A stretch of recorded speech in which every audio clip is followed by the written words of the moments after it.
okay বন্ধুসকল welcome to my channel টিকে Assamese আৰু এইটো ভিডিও হৈছে স্পেচিয়ালি যিসকলে হায়াৰ সেকেন্ডাৰী পৰীক্ষা দিব বা মেট্ৰিক পৰীক্ষা দিব তেওঁলোকৰ কাৰণে বহুত ইম্পৰ্টেন্ট ভিডিও হয় আৰু ভিডিওটো হেগলৈকে চাই দেখিব আৰু যিসকল এতিয়া ডাঙৰে হওক বা মুতকৈ সৰুৱে হওক সকলোৱে চাই আছে নিশ্চয় ভিডিওটো আৰু যিসকলে নতুনকৈ আহিছে প্লিজ চেনেলটো সাবস্ক্ৰাইব কৰি ৰাখিব চাওক বন্ধুসকল প্ৰথম কথা কি জানেনে এতিয়া হায়াৰ সেকেন্ডাৰী পৰীক্ষা বা মেট্ৰিক পৰীক্ষাই হবনে নহয় বহুতৰে কনফিউজন হৈ আছে আৰু ডেটটো দি দিছে কোন তাৰিখৰ পৰা হ'ব কিন্তু কি জানেনে এতিয়াও হিমন্ত বিশ্ব শৰ্মা ছাৰে কৈছিল তেওঁ এটা কথা কৈছিল যে যেহেতু নতুন চৰকাৰ আহিব এতিয়া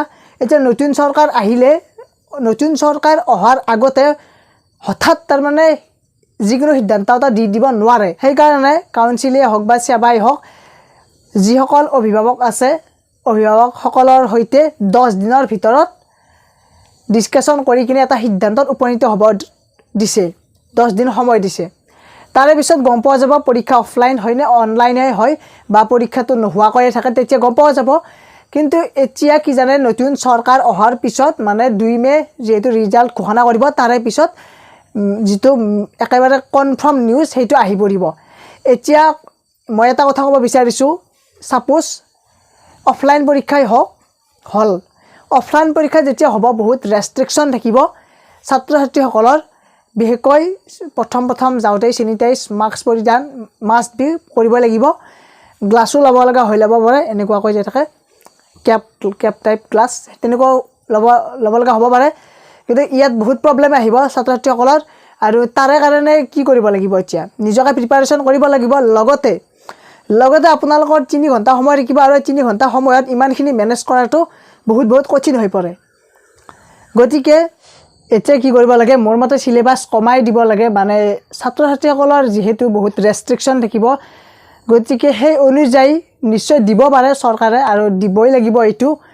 কাৰণ বহুত যেহেতু মেট্ৰিক বা হায়াৰ সেকেন্ডাৰী পৰীক্ষাই হৈছে জীৱনৰ আটাইতকৈ ডাঙৰ পৰীক্ষা আমাৰ যেটো এডুকেশন সিস্টেমৰ বৰ্তমান গতিকে তাক অনুসৰণ কৰি আগৰ যেটো পঢ়া লাইফ হেতু চলি গৈ থাকে কাৰণ কিবা এটা সিট পাবলৈ হলে কিবা এখন ভাল কলেজ বা ইনষ্টিটিউটত সিট পাবলৈ হলে মেট্ৰিকৰ পাৰ্সেন্টেজ চাব বা হায়াৰ সেকেন্ডাৰী পাৰ্সেন্টেজ বিশেষকৈ টেট ৰিলেটেড টেটৰ শিক্ষক হ'বলৈ হায়াৰ সেকেন্ডাৰী নম্বৰ যোগ কৰে গতিকে তাত বহুত বেনিফিট আহি যাব যদি হায়াৰ সেকেন্ডাৰী কম নম্বৰ পায় তেনেহলে বহুত আজিকালি কি হৈছে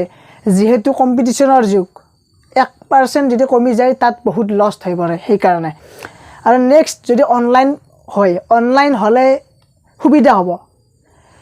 অনলাইন হলে বহুখিনি সুবিধা হ'ব আৰু বহুত কমেন্ট পাইছো অনলাইন হোৱাটো বিচাৰে বহুত ছাত্ৰ ছাত্ৰী এনেকুৱা আছে যে অনলাইন এক্সাম হোৱাটো বিচাৰে আৰু অনলাইন এক্সাম হলে তাৰ মানে ভাল হ'ব যেহেতু একেবাৰে সেফ জোনত থাকি কিনে পৰীক্ষাটো দিব পাৰিব কিন্তু অফলাইন হলে নিজৰ স্বাস্থ্যৰ ক্ষতি লগতে পৰীক্ষাৰ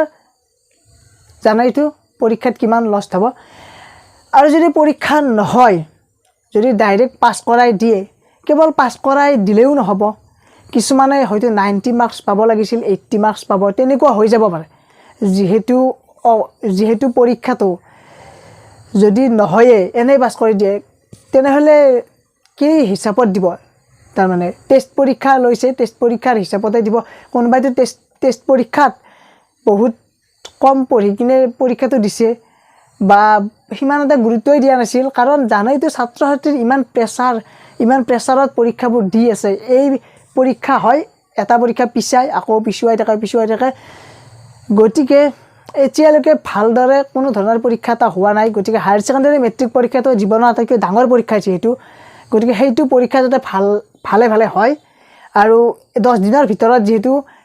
সেৱাৰ লগতে অভিভাৱকসকলক এখন মিটিং বা ডিসকাশন কৰিব কৈছে আৰু ডিসকাশন কৰি কিনে এটা সিদ্ধান্তত উপনীত হ'ব 2 মেৰ পিছত নতুন চৰকাৰখনে আহিয়ে অতি শীঘ্ৰে এইখিনি কাম কৰিব আৰু কোন চৰকাৰ আহে আমিতো নাজানো বিজেপি আছে বিজেপি গুছি যাব পাৰে বেলেগো আহিব পাৰে সো যি চৰকাৰে নহওক কিয়